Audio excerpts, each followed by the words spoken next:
कौन थे? साउल थे, करेक्ट। इस्राएलियों का सबसे पहला राजा थे साउल। साउल के बाद दूसरा राजा हुए दाऊद। साउल के बाद दाऊद। दाऊद के बाद कौन आए? सुलेमान। साउल, दाऊद और सुलेमान। इतना दूर तक एक ही किंगडम था, एक ही राज था।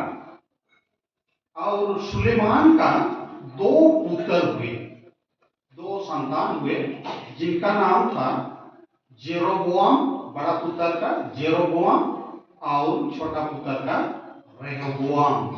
जेरोबोआम और रेहोबोआम। सुलेमान के बाद ये जो राज्य सत्ता थी दो भाग में विभक्त हो गया। दो भाग में विभक्त हो गया, क्योंकि उनका दो पुत्र हुए और दोनों राजा हुए। और इस तरह से जो राज्य सत्ता थी दो भाग में विभक्त हुआ और उनका नाम पड़ा। जो उत्तरी भाग में हुआ उसको इस्राएल नाम पड़ा, उत्तरी राज कहलाया। और दक्षिणी भाग का राज को दक्षिणी राज, चाहे तो यहूदा कहलाया। उत्तरी राज और दक्षिणी राज, इस तरह से दो भाग से बंटवारा हो गया, इस्राएल और यहूदा। इस्राएल और यहूदा दो भाग में बांट गया सुलेमान के बाद। उनके जो दो पुत्र हुए, इस्राएल भाग जो उत्तरी भाग हुआ उसका राजा हुए बड़ा बेटा जेरोबोआम, और इधर दक्षिणी भाग का राजा हुए रेहोबोआम। जेरोबोआम और रेहोबोआम। मैं इस घड़ी दक्षिणी भाग जो कि रेहोबोआम राजा हुए उस भाग का बतलाना चाहूंगा, क्योंकि आज का पवित्र वचन उसी से संबंधित है। उत्तरी राज से नहीं, लेकिन दक्षिणी राज से संबंधित है। इसलिए मैं दक्षिणी राज यानी कि रेहोबोआम के पक्ष तरफ का राजाओं का विषय में चर्चा करना चाहूंगा। दक्षिणी भाग जो कि यहूदा कहलाया और उसका पहला राजा हुए रेहोबोआम।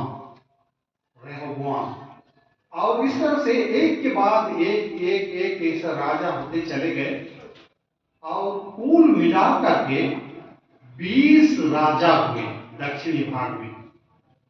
पहला राजा तो हुए रेहोबोआम, उसके उत्तराधिकारी ऐसा होते चले गए और कुल मिलाकर के 20 राजा लोग राज किए दक्षिणी भाग को। उनमें से अंतिम 5 राजाओं का नाम इस घड़ी में लेना चाहूंगा। जो अंतिम 5 राजाओं का नाम, यानी कि 16वां राजा का नाम था जोसिया। 16वां नंबर जो राजा हुए थे जोसिया। उसके बाद जो राजा हुए उनका नाम हुआ जेहोआहाज। जोसिया के बाद जेहोआहाज, जेहोआहाज के बाद जेहोआकीम, लास्ट में एम उच्चारण, एम अक्षर होता है, जेहोआकीम। जेहोआकीम के बाद उनके उत्तराधिकारी हुए जेहोवाचिन। इसका लास्ट अक्षर एन में खत्म होता है, जेहोआचिन। जेहोआकीम के बाद जेहोआचिन, और सबसे अंतिम राजा हुए जेदेकिया। ये 5 राजा हुए, जोसिया, जेहोआहाज, जेहोआकीम, जेहोआचिन और अंतिम राजा हुए जेदेकिया।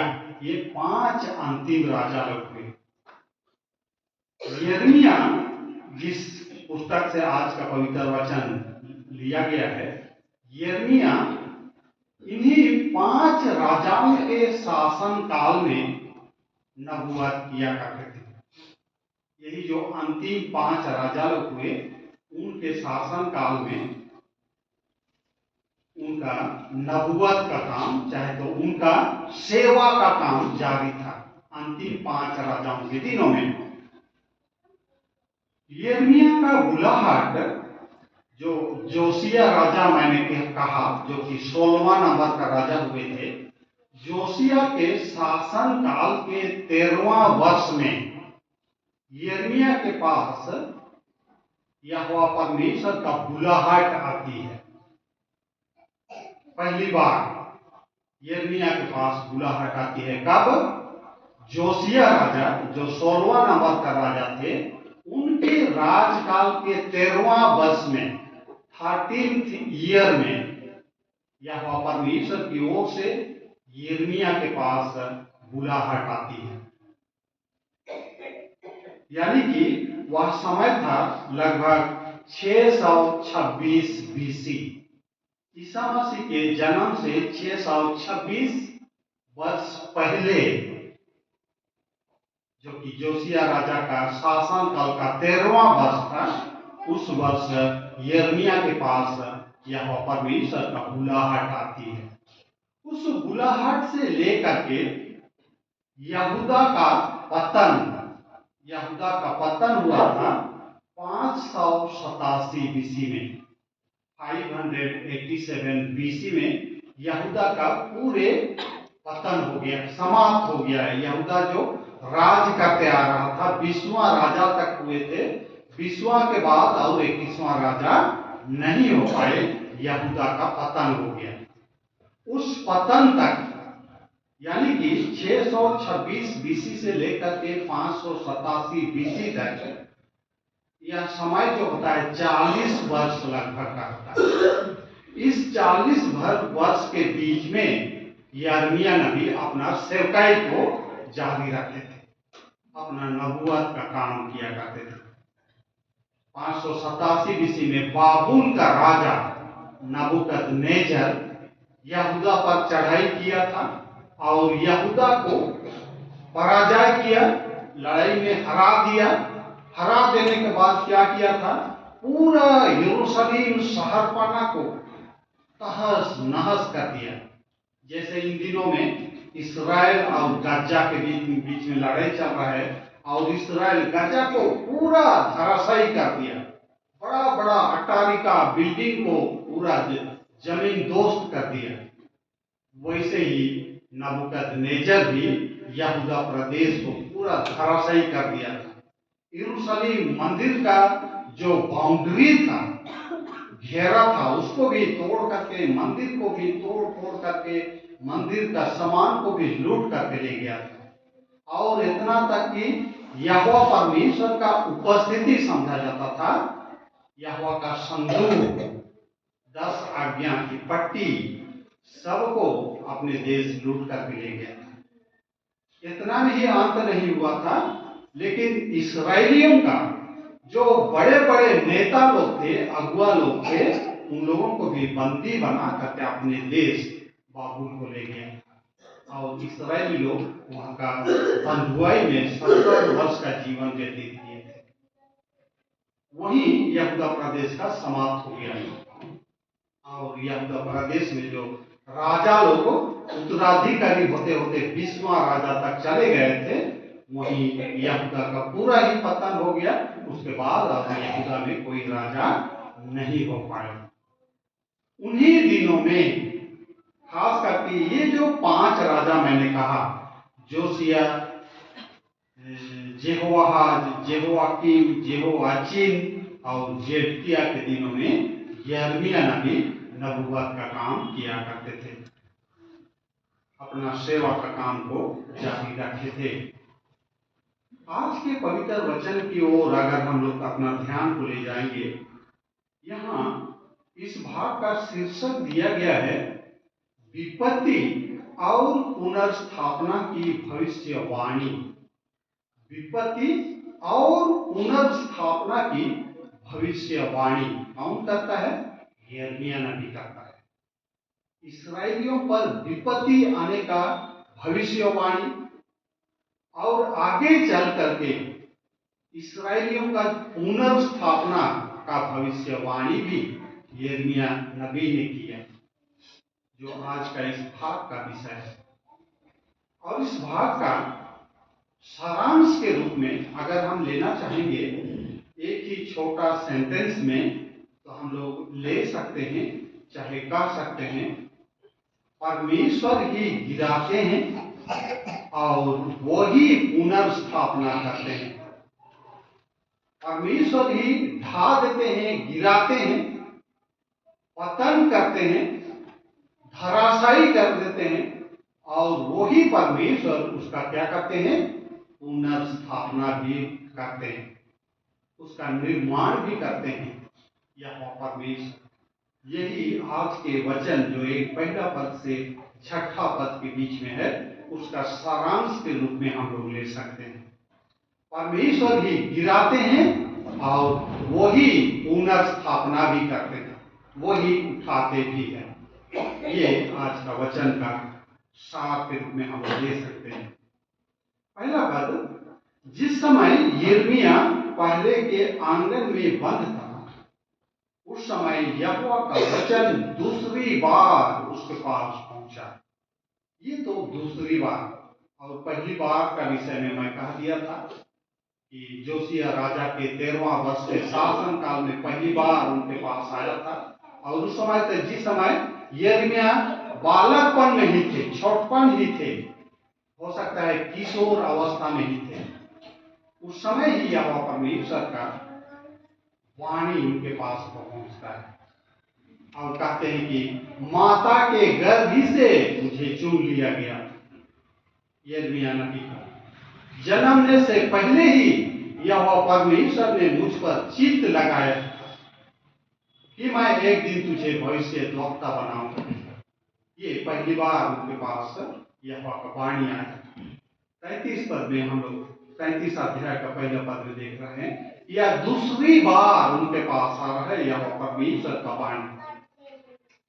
यहोवा परमेश्वर जो इस्राएलियों के साथ क्या करना चाहते हैं, उनके जीवन के साथ कैसा सलूक करना चाहते हैं, उस विषय का समाचार यिर्मयाह नबी के पास दूसरी बार पहुंचता है।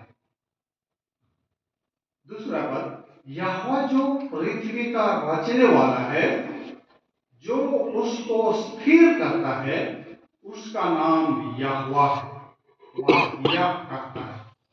यहाँ यहोवा कौन है, कैसा है, उसके विषय में एक परिचय दिया जाता है। दूसरा पद में यहोवा का एक परिचय दिया जाता है, और यह यहोवा का एक परंपरा था, चाहे तो एक प्रक्रिया भी था। वह अपना परिचय, परमेश्वर स्वयं अपना परिचय उस व्यक्ति को प्रदान भी किया करते थे। अगर हम लोग पीछे निर्गमन 3 अध्याय खोलेंगे और उसका 6ठा पद, निर्गमन 3 अध्याय का 6वां पद, यहां भी यहोवा परमेश्वर अपना परिचय मूसा को देते हैं। जिस समय यहोवा परमेश्वर मूसा को जलती झाड़ी में दर्शन देना चाह रहे थे, अपने आप को प्रकट करना चाह रहे थे, उस समय यहोवा परमेश्वर मूसा को अपना परिचय देते हैं।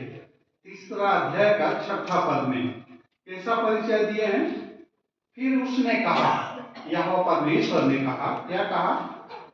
मैं तेरा पिता का परमेश्वर और अब्राहम का परमेश्वर और इसहाक का परमेश्वर और याकूब का परमेश्वर। अपना परिचय यहोवा परमेश्वर दे रहा है कि मैं तेरा पूर्वजों का परमेश्वर हूं, अब्राहम का परमेश्वर, इसहाक का परमेश्वर, याकूब का परमेश्वर। तुम्हारा जो पूर्वज थे, अब्राहम, याकूब, इसहाक, उन लोगों का परमेश्वर, जिनके साथ मैं आमने सामने बातचीत किया करता था, उनके सामने मैं प्रकट होता था, वो ही परमेश्वर तुझसे बात करता है। ऐसा मूसा को अपना परिचय देकर के कहते हैं। उसी रूप में आज के वचन में भी हम लोग यहोवा अपना जो परिचय दे रहे हैं, उसको हम लोग देखने को पाएंगे। यहोवा जो पृथ्वी का रचने वाला है, जो उसको स्थिर करता है, उसका नाम यहोवा है। यहाँ पूर्वजों को नाम लेकर के अपना परिचय नहीं दे रहे हैं, लेकिन तो अपने आप को एक सर्वशक्तिमान के रूप में प्रकट करना चाह रहे हैं, सामर्थी परमेश्वर के रूप में प्रकट किए हैं। पृथ्वी का रचने वाला परमेश्वर इस सृष्टि को, इस पृथ्वी को, पेड़ पौधा, जीव जंतु, नदी नाला, सब कुछ को जो बनाने वाला परमेश्वर यहोवा, और इस पृथ्वी को स्थिर करने वाला परमेश्वर, यानी कि सर्वशक्तिमान परमेश्वर, जीवित परमेश्वर, क्रियाशील परमेश्वर, कभी सोते नहीं, कभी ऊँगते नहीं, प्रतिदिन दिन और रात क्रियाशील रहने वाला परमेश्वर, मैं तुझे कहता हूँ, यिर्मयाह को कहते हैं, जो सृष्टि करता परमेश्वर है और इस पृथ्वी को, इस ब्रह्मांड को स्थिर करने वाला परमेश्वर तुमसे बात कर रहा, तुम्हें कह रहा हूं। तीसरा पद, मुझसे प्रार्थना कर और मैं तेरी सुनकर तुझे बड़ी बड़ी और कठिन बातें बताऊंगा जिन्हें तू अभी नहीं समझता। तू एक मनुष्य है, एक सृष्टि है, मैं जो सृष्टि करता हूं, सामर्थी हूं, इस सृष्टि को, इस पृथ्वी को, इस ब्रह्मांड को रचने वाला परमेश्वर। तो बड़ी बड़ी बातों, कठिन भरा बातों को नहीं समझता, इसलिए तो प्रार्थना कर, तो बड़ी बड़ी और कठिन से कठिन बातों को मैं तुम्हें समझाऊंगा, तुम्हें बताऊंगा, और तुम्हारा ज्ञान में आएगा, तुम्हारा समझ में आएगा। ये यहोवा परमेश्वर का वचन यिर्मयाह के निकट आता है, क्योंकि इस्राएल का परमेश्वर यहोवा इस नगर के घरों और यहूदा के राजाओं के भवनों के विषय में जो इसलिए गिराए जाते हैं कि दमदमों और तलवार के साथ सुविधे से लड़ सके, यूं करता है। यहोवा परमेश्वर जो सर्वशक्तिमान है, जीवित परमेश्वर, सृष्टिकर्ता परमेश्वर है, वह इस्राएलियों के रहने वाले भवनों को और राजाओं के बड़े बड़े अटारिकाओं को ढाने वाले परमेश्वर हैं, और ढा देना चाहते हैं, गिरा देना चाहते हैं। और वे लोग, इस्राएली लोग, युद्ध के लिए तो निकलेंगे, लड़ाई के लिए निकलेंगे, अपने साथ जो लड़ाई का सामग्री है, तलवार, आड़ और ढाल, या तो दमदम और सुविधे, ये सब युद्ध करने का एक एक सामग्री, इन सारे हथियारों को लेकर के वे लोग युद्ध के लिए निकलेंगे, लड़ाई करने के लिए निकलेंगे, लेकिन उनका लड़ाई विफल रहेगा, वे लोग कामयाबी नहीं होंगे। आगे 5वां पद में कहता है, कसदियों से युद्ध करने को वे लोग आते तो हैं, परंतु मैं क्रोध और जलजलाहट में आकर उनको मरवाऊंगा और उनके शव